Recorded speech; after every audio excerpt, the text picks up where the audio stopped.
오늘 본문은 17절에 인용된 정언하기를 네가 영원히 멜기세덱의 반차를 따르는 제사장이라 하였도다. 이게 인용된 시편 110편 말씀인데 110편 4절 5절 말씀을 먼저 한번 봐야 됩니다. 거기 보면 여호와는 맹세하고 변하지 아니하시리라 이르시기를 너는 멜기세덱의 서열을 따라 영원한 제사장이라 하셨도다. 하나님께서 시편 110편에 누군가를 가리켜서 너는 멜기세덱의 서열을 따라 영원한 제사장이라 이렇게 하셨는데 5절에 보니까 이 분이 어떤 분이냐 하면 주의 오른쪽에 계신 주께서, 자, 이런 표현이 참 특별한 표현이죠. 주의 오른쪽에 계신 주께서, 앞에 있는 주는 여호와 하나님을 가리키고 뒤에 있는 이 주의 오른쪽에 계신 주, 이분이 누구십니까? 바로 위에 멜기세덱의 서열을 따라 영원한 제사장이다 너는 하고 하나님께서 부르신 바로 그분을 여호와 하나님의 오른쪽에 계신 주님이시다 그렇게 부르면서 그의 노하시는 날에 왕들, 그의 노하시는 날은 하나님의 마지막 심판의 날에 왕들을 쳐서 깨뜨리실 것이라, 모든 세상의 권세들을 심판하실 것이다. 이게 시편 110편 4절 5절에 오래전에 기록이 되어 있는 것입니다. 그래서 지금 히브리서 기자는 바로 이 시편 110편 4절 5절에 예언되어 있는 바로 이분, 여러분 시편에는 장차 오실 메시아에 대한 예언들이 많이 나옵니다. 근데 시편 110편에서는 메시아를 멜기세덱의 서열을 따라오는 영원한 제사장이다 이렇게 말씀하셨고, 그분은 주의 오른쪽에 계신 주님이시다 그렇게 부르고 있었습니다. 그러니 여러분 지금 주님의 오른쪽에 계신 주님이시다, 이것은 바로 장차 오실 이 멜기세덱 같은 이 제사장이신 이 메시아가 바로 하나님이시다.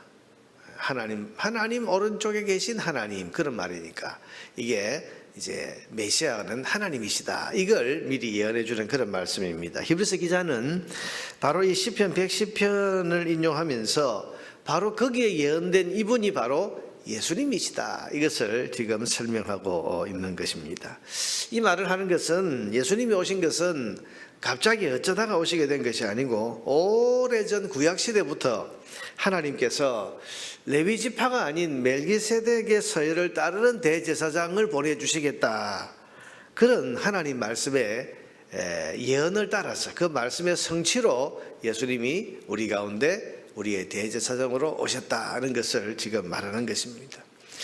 여러분 그렇습니다. 우리 예수님은 어느 날 갑자기 우리의 대제사장이 되시거나 예수님이 십자가에서 돌아가시고 또 부활하시고 그 이후에 갑자기 사람들이 만들어낸 그런 이야기가 아니라 오래전부터 세워진 하나님의 구원 계획에 따라서 이 땅에 오신 멜기세덱의 계율을 따라 우리의 대제사장이 되기 위해서 오신 바로 우리의 메시아이십니다. 왜냐하면 오늘 이 히브리서의 설명을 따르면 율법으로는 사람이 구원을 받을 수 없고, 따라서 율법에 따라서 세워진 레위 지파의 제사장들로는 우리가 온전한 구원에 이를 수 없기 때문입니다. 그것을 11절에서 이렇게 말하고 있습니다.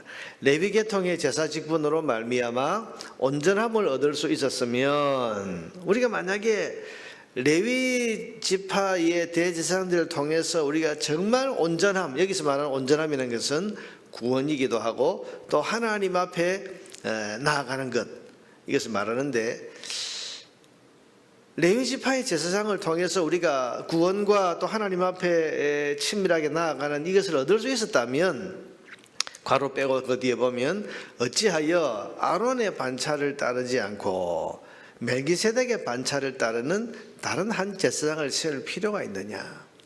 만약에 레위 제사장으로 충분했다면 하나님께서 다른 제사장, 멜기세덱의 계율로 보내는 이런 제사장을 보내겠다는 이 말씀을 하실 필요가 있느냐, 그런 말이죠. 이 말은 율법으로는 사람이 구원받을 수 없고 레위 지파에 속한 제사장의 제사로는 우리가 구원에 이를 수 없기 때문에 하나님께서 또 다른 제사장을 보내겠다고 말씀하신 것이다, 그 말입니다.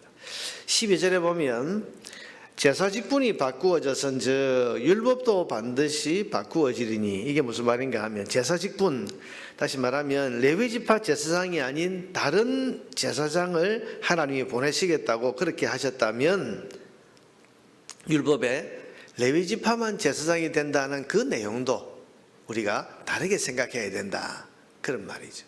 왜냐하면 이런 구약율법에는 레위지파 아론의 자손들만 제사장이 된다고 하셨는데, 근데 시편 다른 편에 보니, 시편 110편에 보니까 멜기세덱 계열의 다른 제사를 보낸다고 하셨으니 우리가 꼭 그 레위지파의 제사장들만 제사장이 된다, 꼭 그렇게 생각을 하지 말아야 된다, 그렇게 말합니다.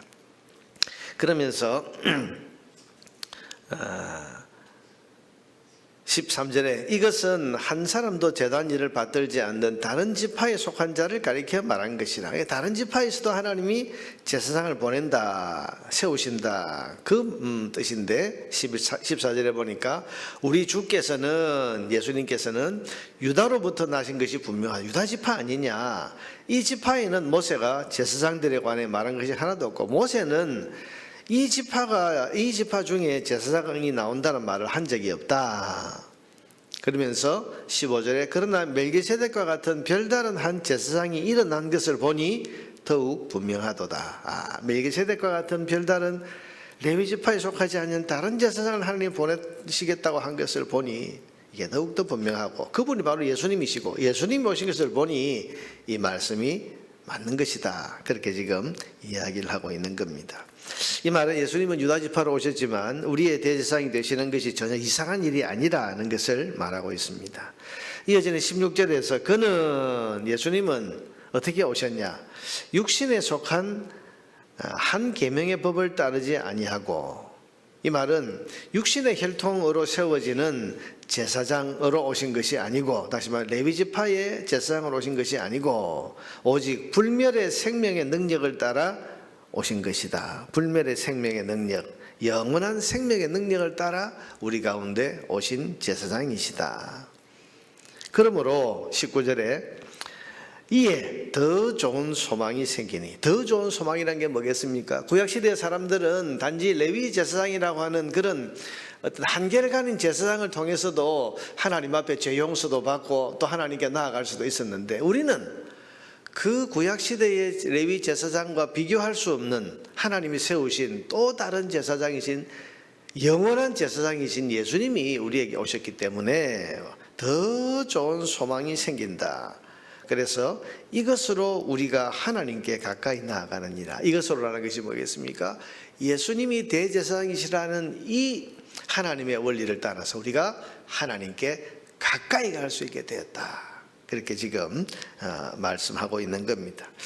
그래서 우리는 예수님을 통해서 이 말씀처럼 살아계신 하나님께 가까이 나아갈 수 있는 그런 은혜를 입게 된 것입니다. 사랑하는 여러분, 지금 히브리서가 계속해서 중보자이신 예수님에 대한, 대제사장이신 예수님에 대한 설명을 계속해서 해나가고 있습니다. 예수님은 하나님이 세우신 우리의 중보자, 우리의 대제사장이십니다. 이 예수님을 우리의 대제사장으로 세우신 것은 오래전 구약시대부터 하나님이 계획하시고 준비해 놓으신 것이 성취된 것입니다.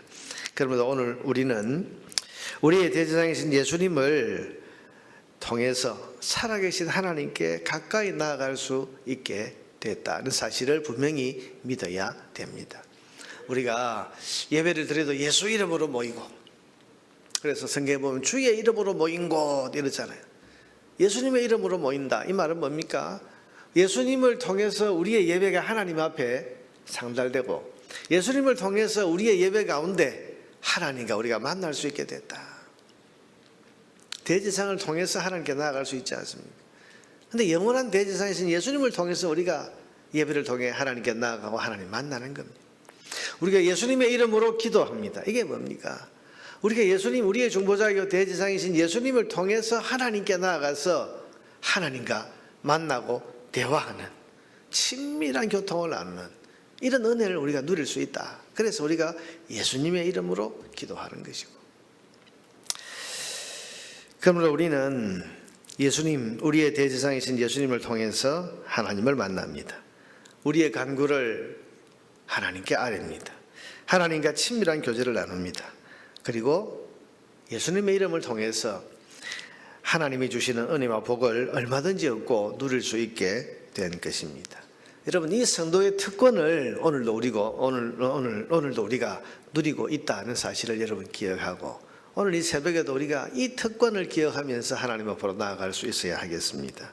오늘 아침에 마음을 열고 우리 주 예수 그리스도께서 우리의 대제사장이신 것을 분명히 믿고 그분을 의지하고, 그래서 살아계신 하나님 앞에 내가 지금 기도로 가까이 나아간다. 여러분, 이 믿음의 확신을 가지고 기도의 자리로 들어가야 됩니다. 나아가서 아뢰고, 나아가서 하나님과 만나고, 나아가서 하나님과 깊고 친밀한 교제를 나누고, 그래서 대제사장이신 예수님을 통해서 하나님께서 우리에게 주시는 하나님의 풍성한 은혜와 복을 누리는 그런 기도의 시간이 될 수 있기를 주님의 이름으로